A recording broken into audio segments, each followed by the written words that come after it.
말씀은 바로 앞에 나오는 사도행전 3장의 사건 때문에 이어지는 사건이에요. 우리가 잘 아는 사도행전 3장 사건은 요한이 그리고 베드로가 성전으로 갑니다. 근데 성전 미문 앞에서 나면서부터 안전뱅이였던 사람이 있었어요. 그에게 예수의 이름으로 걷게 하는 놀라운 신유의 역사가 나타나죠. 그때 수많은 사람들이 그걸 보고 사람들이 몰려옵니다. 그때 그 유대인들을 향해서 베드로가 그곳에 서서 설교합니다. 다른 설교가 아니에요. 너희들이 십자가에 죽은 예수가 부활했다. 그리고 그 부활하신 예수가 이 지금 안진뱅이를 일으켜 세웠다. 복음을 증거했어요. 예수 이름을 증거했어요. 그런데 그것을 보던 권력자들이 오늘 말씀에 나오는 베드로와 요한을 사로잡아 갑니다. 베드로를 붙잡은 권력자들이요, 베드로에게 이렇게 물어요. 누구의 권세와 누구의 이름으로 이 일을 행하였느냐? 누구의 이름, 누구의 권세로 이 안진뱅이를 고쳐줬느냐? 여러분, 이 질문에 뭔가 이상한 점이 있지 않습니까? 물어보려면, 보통 무언가를 신문하려면 너 왜 이 병자를 고쳤느냐라고 물어야 되는 게 맞잖아요. 아니면 네가 이 병자를 고쳤다고 들었는데 어떻게 고쳤느냐라고 물어봐야 되는데, 이 사람들의 질문은 누구의 권세, 누구의 이름으로 이같이 행하였느냐라는 것이 질문의 핵심이었어요. 아니, 질문하는 이들이 누구이기에 이름 그리고 권세에 이토록 집착하는 걸까? 1절 말씀에도 5절 말씀에도 그들이 누구인지 말씀하고 있습니다. 관리들, 장로들, 그리고 사두개인들. 여러분, 모든 서기관들, 이 사람들은요, 당시 유대의 최고의 회의하는 기관, 요즘으로 말하면 국회죠. 국회기관에서 공의회라고 하는데 그 공의회라고 하는 주요 구성원들이었어요. 그 공의회를 구성하는 사람들 중에서 최대 권력을 붙들고 있는 사람들이 바로 누구였냐면 사두개파라고 하는 지파의 사람들이었습니다. 들어보셨죠? 자, 이 사두개파는요, 전통을 매우 중요시합니다. 그리고 성전 중심의 사상을 가지고 있어요. 그래서 오랫동안 이 유대 사회 민족의 전통을 버리면 안 된다라고 고수하면서 이들이 주장하는 것 중에 한 가지가 뭐였냐면 부활은 없다라는 거였어요. 전통을 주장하고 성전 중심이었던 것까지는 좋은데 부활이 없다라고 주장하는 이 사두개파가 이 공의회를 권력을 다 붙들고 있었습니다. 그래서 예수님께서 살아 계실 때에도 예수님 앞에서 부활은 없다라고 우겨대던 사람들이 바로 사두개인, 사두개파 사람들이었어요. 여러분, 사두개파는 부활이 없어요. 그럼 부활이 없으면 이 사람들이 가장 중요하게 생각하는 건 뭐겠어요? 부활이 없다라는 건 뭔 얘기입니까? 이 세상에서 살다가 죽으면 끝이다. 그러면 이들이 가장 중요하게 생각하는 건 지금 현실의 세상, 현실, 삶이, 이 세상의 삶이 가장 우선된다라는 거예요. 이 주장이 그 당시 온 세상, 특별히 그 로마 이 유대 지역을 다스리던 로마의 권력과 맞아떨어집니다. 그래서 사두개인들이요, 로마 편에 전적으로 서게 되는 겁니다. 자, 이게 무슨 얘기냐면, 자, 생각해 보세요. 사두개인들은 부활이 없다라고 주장합니다. 즉, 이 세상, 이 현실이 끝이다라고 가르쳐요. 로마는 지금 온 세상을 지금 권력으로 다스리는데 다른 것으로 위협하는 게 아니라 죽음이라고 하는 무기를 가지고 위협하면서 전 세상을 다스리는 거예요. 자, 둘 사이에 뭔가 맞는 코드가 맞아 들어가기 시작하는 거예요. 장단이 맞아 들어가는 거죠. 이 세상은 끝이야. 이 세상이 전부야. 그래서 이 세상에 최선을 다하고 살아야 돼. 죽으면 끝나는 거야. 그런데 로마는 죽음이라고 하는 강력한 무기로 이스라엘을 다스리는 거예요. 그런데 변수가 생겨납니다. 바로 기독교인의 등장이에요. 예수님의 부활을 경험한 사도들이 부활을 주장합니다. 다 도망가고 사라졌다고 생각했는데 어느 날 갑자기 다시 나타나더니 예수님이 부활했다라는 겁니다. 급기야 성전 앞에 있던 나면서부터 걷지 못하던 그 안진뱅이를 고치는 기적을 일으키더니 이 기적을 보고 모여든 수많은 사람들에게 복음을 전합니다. 많은 백성들이 그 복음, 예수가 부활했다, 예수님이 살아나셨다라고 하는 복음을 듣고 나서 술렁거리기 시작하는 거예요. 사도들은 예수님이 죽으시고 사흘 만에 다시 살아나셨음을 눈으로 보았어요. 그리고 굳게 믿기 시작했습니다. 그렇게 의심하고 두려워하던 그들이 예수님을 만난 이후에 180도로 바뀝니다. 그러나 대다수의 유대인들은요, 오랜 세월 전통을 가지고 자신들을 가르쳤던 그 사두개인들의 가르침에 매여서 죽으면 끝이지라고 하는 이 사실 때문에 죽음을 무기로 세상을 다스리는 이 로마의 권력 앞에서 이러지도 못하고 저러지도 못한 채 여전히 두려워 떨고 있었습니다. 죽음을 눈앞에 두고 있으니 할 말이 있어도 못하고 신앙을 제대로 지키지도 못한 채 그렇게 어려운 시절을 모든 이스라엘 백성들이 보내고 있었습니다. 그런데 죽음의 두려움에 갇혀있던 이 유대인들 앞에 예수님이 이 땅에 오시더니 죽음 앞에서도 두려움 없이 십자가 앞으로 나아가는 것을 봅니다. 그리고 마침내 그렇게나 자신들이 두려워하던 죽음을 이겨내고 자신들이 십자가에 못 박았던 그분이 부활하여 살아나십니다. 유대인들은 예수님이 십자가에 달리는 것을 자신들의 두 눈으로 분명히 지켜보았습니다. 그리고 이제는 사도들을 통해서 예수님이 다시 살아났다라고 하는 이 진리의 복음을 듣고 나서 마음들이 움직이기 시작해요. 믿어지기 시작합니다. 믿는 자가 생기기 시작합니다. 그리고 점점 이 사실을 믿는 수가 많아지기 시작하는 거예요. 예수님의 부활을 믿는 사람이 많아진다라는 사실은 여러분, 로마에게 무릎 꿇지 않고 로마에 맞서 싸우겠다라고 하는 사람이 점점 많아져 간다라는 뜻이기도 한 거예요. 가장 이 사실이 싫은 사람들, 로마 사람들, 권력을 잡고 있는 사람들이고 가장 불쾌하고 가장 어려움 속에 빠져가는 사람들이 누구냐? 사두개파 사람들이죠. 로마 편에 서 있던 사두개인들은 이런 사회적인 현상을 좋아할 리가 없었습니다. 그래서 그들이 주동자가 되어서 사도들, 부활을 전하는 그 사도들을 잡아다가 옥에 가두는 겁니다. 2절 말씀 한번 보시겠어요? 2절 말씀 이렇게 기록합니다. 예수 안에 죽은 자의 부활이 있다고 백성을 가르치고 전함을 싫어하여.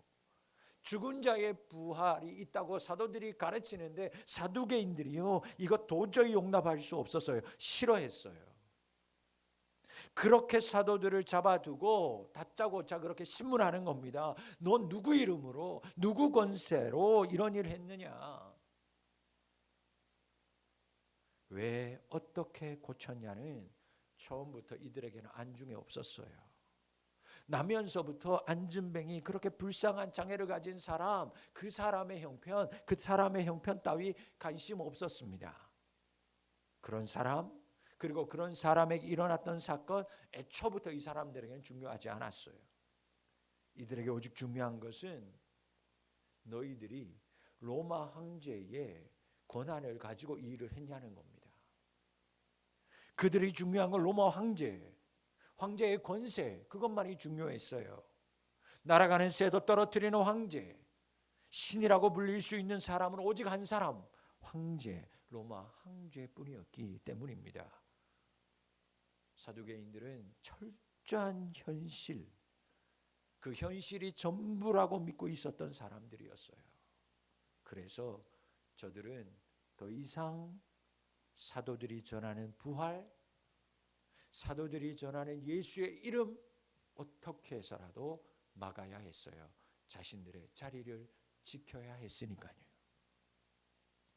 다시는 백성들에게, 민간에게 예수의 이름이 일어나고 예수의 이름 때문에 일어나는 기적, 부활의 복음 퍼지지 않도록 그들은 무슨 일이 있어도 봉쇄해야만 했습니다.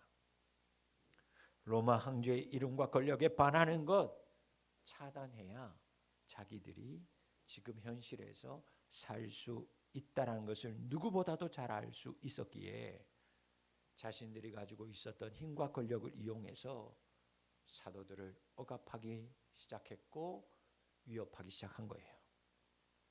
그런데 이런 위협과 살기가 하늘을 찌르는 이때에 다른 한편에서는 정말 말도 안 되는 이상한 일이 계속 일어나고 있었습니다. 사도들이 갇혔다라는 이야기가 민간에게 돌자 사람들이 믿기 시작하는 숫자가 더 급격하게 늘어나기 시작했어요. 4절 말씀 보세요. 말씀을 들은 사람 중에 믿는 자가 많으니 남자의 수가 약 5천이나 되었더라. 사도들이 성전 앞에서 평생 앉아서 구걸하던 사람 고쳐주는 모습을 보고 유대인들이요, 이 일이 무슨 일인가 그 고쳐준 두 사람에게 몰려 들어왔어요. 구름대처럼 몰려왔습니다. 여러분, 사도들이 그렇게 몰려온 사람들에게 부활하신 예수님 전했어요. 나에게 주목하지 말아라. 우리에게 주목하지 말아라. 이 사람을 고쳐주신 분은 우리가 아니고 예수님이다. 그 예수님이 누구냐? 너희들이 십자가에 못 박았던 그분이 부활하셨다. 그 광경을 고스란히 유대인들이 다 지켜보았습니다. 그런데 이전까지만 해도 죽음이 두려워서 입 하나 뻥끗 못하던 이 유대인들이 그 짧은 시간 사도들의 가르침을 받은 후에 예수님을 믿겠다고 나서는데 남자만 5천 명이었어요. 여러분, 예수 믿으면, 예수 부활 얘기하면 지금 권력자들에 의해서 잡혀가는 것을 보았습니다. 예수 믿는다고 하면 자신들도 잡혀가서 위협당하고 신문당할 수 있음을 알면서 예수님의 부활을 믿겠다고 나타나는 사람들이 곳곳에서 우후죽순처럼 일어나기 시작했어요. 아이들, 여자들까지 다 합치면 여러분 좋게 2만 명이나 넘는 사람들이 예수를 믿겠다고, 예수의 부활을 믿겠다고, 예수 믿는 자로 살겠다고 그들이 전향하기 시작하는 거예요. 여러분, 로마와 유대 지도자들은 사도들을 가두었습니다. 그러나 진리는 가둘 수 없었어요. 진리는 가두기커녕 오히려 진리는 복음은 예수의 이름, 예수의 부활의 권세는 더 멀리 더 깊이 퍼져 나가고 있었습니다. 여러분, 당대 가장 막강한 권력을 휘두르던 사람이었어요. 권력자들의 반대는 점점 횡포가 심해져 가고 있었어요. 예수의 이름 입에도 오르지 못하게 하고 예수의 이름 전하지도 못하게 경고했어요. 위협했습니다. 경고와 위협에도 안 되니까 여러분 5장에 가보면 이 사람들이요 다시 사도들을 잡아오게 가둡니다. 그리고 이제는 채찍질하기 시작합니다. 그 이후에도 계속해서 예수의 이름 복음 전하는 사도들 일행들이 그 입을 막지 않고 계속 예수 부활을 전하니까 여러분 그들을 돌로 치기도 하고 심지어 죽이기까지 했어요. 여러분, 바울의 예를 들어볼까요?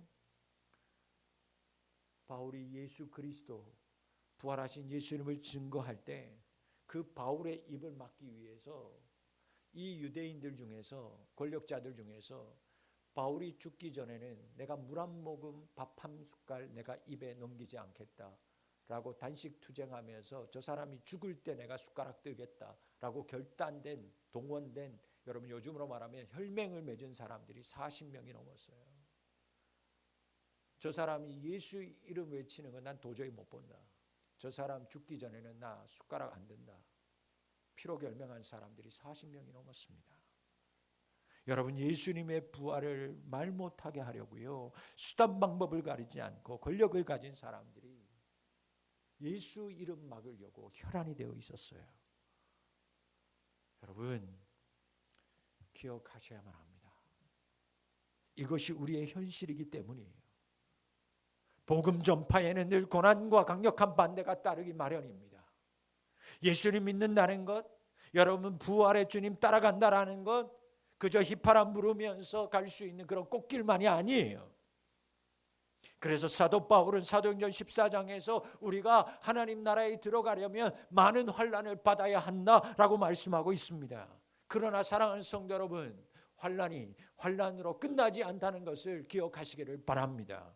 부활의 주님 따라가는 길에 방해, 고난, 협박 여러분 끊임없이 일어나지만 이 길이 생명이기 때문에, 여러분 이 길이 주님 가신 부활의 길이기 때문에 이 길에서 우리는 반드시 그 부활의 주님을 다시 만나게 될 줄 믿습니다. 환난은 인내를, 인내는 연단을, 연단은 소망을 주시는 줄 믿으실 수 있기를 주의 이름으로 축원합니다. 그러므로 믿음의 길 가는 동안에 흔들리지 말고 담대한 믿음의 사람들 되실 수 있기를 축복합니다. 사도행전 20장 23절 24절은요, 바울이 그토록 소원하던 로마에 도착한 후에 그가 이렇게 고백한 글입니다. 함께 볼까요? 오직 성령이 각성해서 내게 증언하여 결박과 환난이 나를 기다린다고 하시나 내가 달려갈 길과 주 예수께 받은 사명 곧 하나님의 은혜의 복음 증언하는 일을 마치려 하면은 나의 생명조차 조금도 귀한 것으로 여기지 아니하노라. 동일하게 디모데후서 4장 7절 8절 말씀, 여러분 이 말씀 역시 로마 감옥에 갇혔을 때 바울이 쓴 편지예요. 함께 읽어봅니다. 나는 선한 싸움을 싸우고 나의 달려갈 길을 마치고 믿음을 지켰으니 이제 후로는 나를 위하여 의의 면류관이 예비되었으므로 주 곧 의로우신 재판장이 그날에 내게 주실 것이며 내게만 아니라 주의 나타나심을 사모하는 이 자리에 있는 모든 자에게 도니라. 아멘. 수탄방해와 협박, 살인의 위협이 자신을 기다리고 있다는 것을 모르지 않았습니다. 알고 있었습니다. 그러나 바울은 그의 사명, 복음 전하는 것, 예수 부활하셨다 중단하지 않았습니다. 예수님의 부활을 증언하는 것을 그는 생명보다 귀하게 여기면서 살았어요. 그는 마침내 나는 선한 싸움을 마쳤습니다. 나는 달려갈 길을 마쳤습니다. 나는 믿음을 지켰습니다. 고백하는 거예요. 사랑하는 성도 여러분, 사도 바울의 고백이 이 자리에 있는 우리 모두 고백이 될 수 있기를 축원합니다. 사도는 12명이 전부였습니다. 여러분, 이들은 학식이 뛰어난 사람들도 아니었어요. 이들은 여러분 수천만 명들이, 그 사람들이 따를 만한 세상적인 기준이 높은 사람들도 아니었어요. 그런데 사도들이 갇히자 그 모든 사람들이 수그러뜨기는커녕 오히려 수천 수만 명의 사람들이 예수 믿겠다고 들풀처럼 일어나기 시작했어요. 왜? 도대체 왜? 무엇 때문에 이 사람들이 예수 믿겠다고, 믿으면 고통당하고 믿으면 위협당하는데 예수 믿겠다면 감옥 갈 수도 있는데, 아니 예수 믿으면 죽을 수도 있는데 무엇 때문에 이 사람들이 예수 믿겠다고 했을까? 여러분, 바로 예수 그리스도의 이름 때문이었어요. 그들이 사도들에게 전한 그 복음 때문이었습니다. 오늘 사두개인들이 묻습니다. 오늘 힘있는 권력자들이 여러분들에게 묻습니다. 무슨 권세와 누구의 이름으로 너희들은 나면서부터 못 걷는 일들을 고치는 일을 행했느냐? 이 질문에 베드로가요, 성령이 충만합니다. 성령 충만해서 이렇게 말합니다. 10절 여러분 같이 고백해 볼까요? 시작. 너희와 모든 이스라엘 백성들은 알라. 너희가 십자가에 못 박고 하나님이 죽은 자 가운데 살리신 나사렛 예수 그리스도의 이름으로 이 사람이 건강하게 되어 너희 앞에 섰느니라. 아멘. 여러분, 이 사람을 고친 권세, 이 사람을 고친 이름은 다름 아닌 너희가 십자가에 못 박아 죽게 한든 나사렛 예수 그리스도다, 분명하게 이야기하는 거예요. 이미 3장에서 베드로와 요한이 병 고칠 때, 그 안진뱅이로 고쳐줄 때 이 일을 행한 것은 자신들의 경건, 자신들의 권능 때문이 아닙니다. 우리를 주목하지 말아라, 예수님이 하셨으므로 예수님을 바라보라고 자신들에게 오는 모든 눈길을 하나님에게, 예수님에게 돌렸습니다. 베드로는요, 성령 충만해서 더 힘있게 말을 이어갑니다. 유대인들, 너희들이 볼 때 예수는 그저 하찮은 모퉁이 돌에 불과했지. 그래서 너희들은 하찮다고 버렸어. 근데 그 버려진 돌이 하나님 나라에서는 길모퉁이의 머릿돌처럼 가장 중요한 돌, 바로 그분이 예수 그리스도였다. 여러분, 집을 짓는데 반드시 있어야 될 돌, 머릿돌이 예수님이었는데 유대인들 너희들은 알아보지 못하고 깨진 돌이라고 다 버렸지. 알아보지 못해서 십자가에 못 박아 죽였지. 그러나 그분이 바로 이 세상을 구원하실 이름 예수 그리스도였다. 그래서 누구의 권세, 누가 준 권력으로 이런 일을 하느냐라는 권력자들의 질문에 베드로는 이렇게 마지막 또 한 번 고백합니다. 12절 말씀 같이 읽습니다. 다른 이로서는 구원을 받을 수 없나니 천하 사람 중에 구원을 받을 만한 다른 이름을 우리에게 주신 일이 없습니다. 아멘. 관리들, 장로들, 권력을 장악하고 있는 대제사장, 사두개파 사람들, 그렇게 무수한 사람들이 지금 기댈 곳은 로마 황제의 이름이라고 말하고 현실 속에 따라서, 현실을 따라서 살아가고 있을 때 베드로는 예수 이름 외에는 천하 사람 중에 구원받을 만한 다른 이름을 주신 적이 없다. 예수님 외에는 이 세상을 누구도 구원할 수 없다. 구원할 수 이름은 오직 예수밖에 없네. 못을 박았어요. 여러분, 제 아무리 힘이 있어도, 권력이 있어도, 돈 많아도 그것으로 구원 얻을 수 없습니다. 오직 예수 그리스도의 이름으로만 구원을 얻을 수 있습니다. 예수님만이 우리를 구원하실 수 있는 메시아요 구원자입니다. 그러므로 다른 것에 기대지 말아요.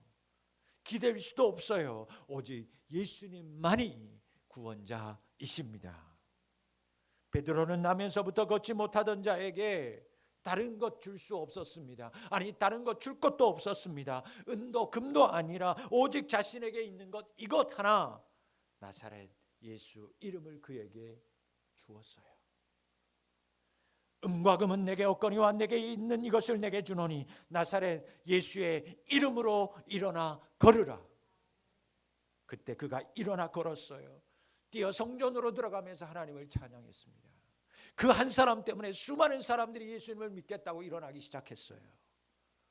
베드로, 요한, 그리고 바울을 비롯한 수많은 사도들은 예수님의 부활을 경험한 후에 그들은 예수 이름에 인생을 걸었습니다.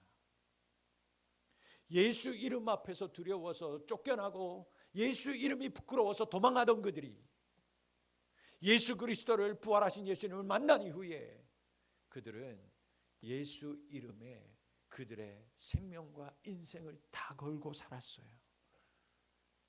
숱한 고난, 협박, 채찍질이 있었지만 그들은 예수가 나의 구주요, 나의 그리스도라고 그들 앞에서, 그들의 채찍 앞에서 고백하며 살았습니다. 놀라운 건 그때 그런 엄청난 박해 속에서도 초대교회는 점점 성장해 가고 있었다라는 사실입니다. 여러분, 진리는 번져갑니다. 막아보려고 하고 입을 닫아보려고 했지만 세상의 그 어떤 힘과 권세, 진리, 예수님 이겨낼 수 없었어요. 사도들은 진리가 이길 거라고 하는 믿음이 있었습니다. 사망 권세를 깨뜨리고 진리 되시는 예수님이 다시 살아나심을 보는 순간, 예수님을 만나는 순간 그 사도들 안에 반드시 진리가 승리한다라고 하는 믿음이 들끓기 시작했어요. 그때부터 진리편에 서지 못했던 자들은 오히려 점점 설 자리를 잃어가고 있었습니다. 여러분, 진리가 승리합니다. 더 이상 주저할 까닭이 없습니다. 두려워할 이유도 없습니다. 예수님이 부활하셨기에 그 부활하신 예수님, 진리인 예수님께서 반드시 이기십니다. 여러분은 지금까지 무엇에 인생을 걸고 살아오셨습니까? 여러분 앞으로 어디에다가 인생을 걸고 살아가실 것입니까? 더 이상 고민하지도 지체하지도 두려워하지도 말고 진리가 이김을, 예수님만이 구원임을 믿고 예수님에게 여러분의 남은 인생을 걸어 보시는 자가 되시기를 바랍니다. 사두개인들이 끝까지 사도들을 위협했습니다. 그렇게 믿음으로 고백했지만 그들은 끝까지 협박했습니다.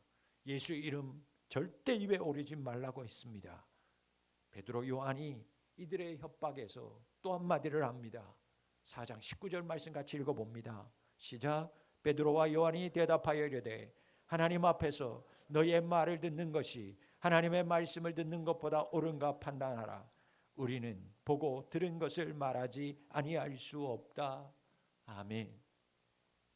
사랑하는 성도 여러분, 어떤 시련, 어떤 아픔 속에서도 예수 이름에 여러분의 인생을 걸고 살아가는 우리 성도님들 될 수 있기를 주의 이름으로 축복합니다. 오늘은 시조 한 편을 나누면서 말씀을 마치려고 합니다. 봄처녀 제5신에 그것을 작시하신 이은상 시인이 쓴 고지가 바로 적인데라고 하는 시조입니다. 제가 한번 읊어보겠습니다. 고지가 바로 적인데 이은상, 고난의 운명을 지고 역사의 능선을 타고 이 밤도 허우적거리며 가야만 하는 결례가 있다. 고지가 바로 적인데 예서 말 수는 없다. 넘어지고 깨어지고라도 한 조각 심장만 남거들랑 부둥켜 안고 가야만 하는 결례가 있다. 새는 날 피 속에 웃는 모습 다시 한번 보고 싶다. 국토가 분단되고 민족이 분열이라고 하는 조국의 현실 앞에서 한 글자 한 글자 써내려간 시인의 마음을 엿볼 수 있습니다. 이 식구 가운데 고지가 바로 적인데 예서 말수는 없다. 이 식구가 제 마음속에 계속 울림으로 남아 있습니다. 사랑하는 성도 여러분, 고지가 바로 적인데 예서 말수는 없지 않겠습니까? 조금만 더 가면, 이 길에서 우리가 조금만 더 가면 부활하신 그 예수님께서 나를 두 팔 벌려 반겨주실 텐데 여러분, 우리가 예서 그만둘 수는 없잖아요. 사랑하는 성도 여러분, 조금만 더 가면 승리합니다. 조금만 더 가면 승리할 수 있습니다. 고지가 바로 적인데 예서 그만둘 수는 없습니다. 기도합니다. 살아계신 아버지 하나님, 믿음을 주시옵소서. 세상의 흐름 속에서 나의 인생을 맡기는 것이 아니라 진리, 날 구원하신 예수 그리스도, 부활하신 예수 그리스도 그 이름에 나의 인생을 걸고 남은 인생을 살아갈 수 있는 믿음을 허락하여 주시옵소서. 두려워하지도 지체하지도 말고 내가 가는 이 길이 진리임을 기억하며 뒤돌아보지 않게 하시고 좌우로 흔들리지 않게 하여 주시고 이 길 끝에 있는 예수님을 기억하면서 예수 말 수는 없기에 끝까지 이 길을 걸어갈 수 있는 믿음의 삶을 허락하여 주시옵소서. 예수 이름의 인생을 걸어가는 믿음의 성도의 삶 되게 하여 주시옵소서. 예수님의 이름으로 기도하옵나이다. 아멘. 288장